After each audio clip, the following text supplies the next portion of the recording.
ভিডিওটা একটু অন্ধকারের মাঝে করা তো তেমন ক্লিয়ার নাই, ধৈর্য সহকারে দেখবেন। আর একটু লং আর কি।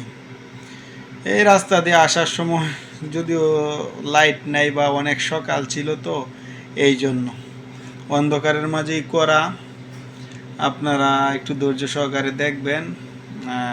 ভালো লাগলে অবশ্যই আপনার সুন্দর মন্তব্যটি করে যাবেন। দয়া করে লাইক কমেন্ট শেয়ার করবেন। অসংখ্য ধন্যবাদ সবাইকে। আসসালামু আলাইকুম বন্ধুরা, কি অবস্থা, কেমন আছেন? মানুষ যে হারে প্রবাসে আসতেছে, আসা ভালো, ঠিক আছে, কিন্তু একবার চিন্তা করে আসা উচিত যে আমি কি প্রবাসে যে সাকসেস হতে পারবো কি না। এই যে এখন বাজতেছে ভোর 5টা, ফজরের আজান কিন্তু হয় নাই। কর্মস্থলে চলে আসলাম, ঠিক আছে, কর্মস্থলে চলে আসছি, এখনো কিন্তু ফজরের আজান দেয় নাই। কখন যাব? হয়তো 2টা বা 3টা এরকম বেজে যাবে। এর ভিতরে তো কাজের চাপ থাকবেই, প্লাস ফ্যামিলির চাপ।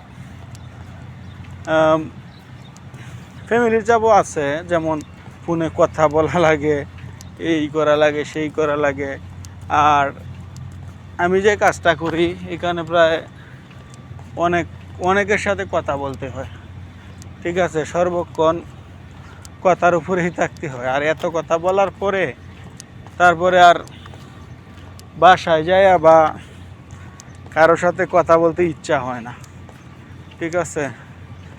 ইচ্ছা হয় না, ইচ্ছা না হওয়া সত্ত্বেও কথা বলতে হয় বা বলা লাগে।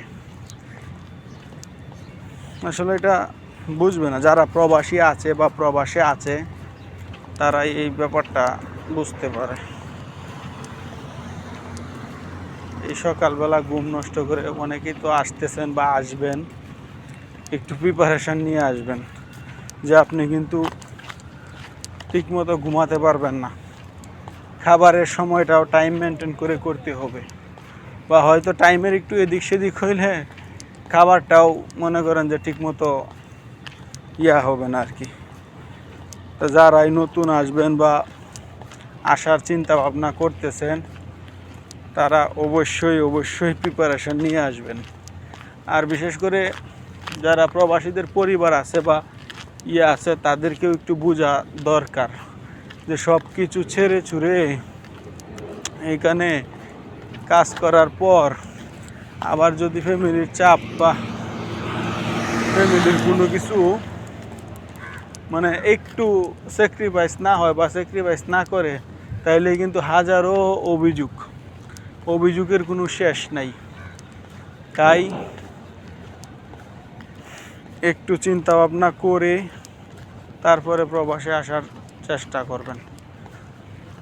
ধন্যবাদ সবাইকে, ভালো থাকবেন, সুস্থ থাকবেন। যদিও ভিডিওটা 3 মিনিট করার ইচ্ছা ছিল, কিন্তু 3 মিনিট হয় নাই। সালাম আলাইকুম, কে হালেক?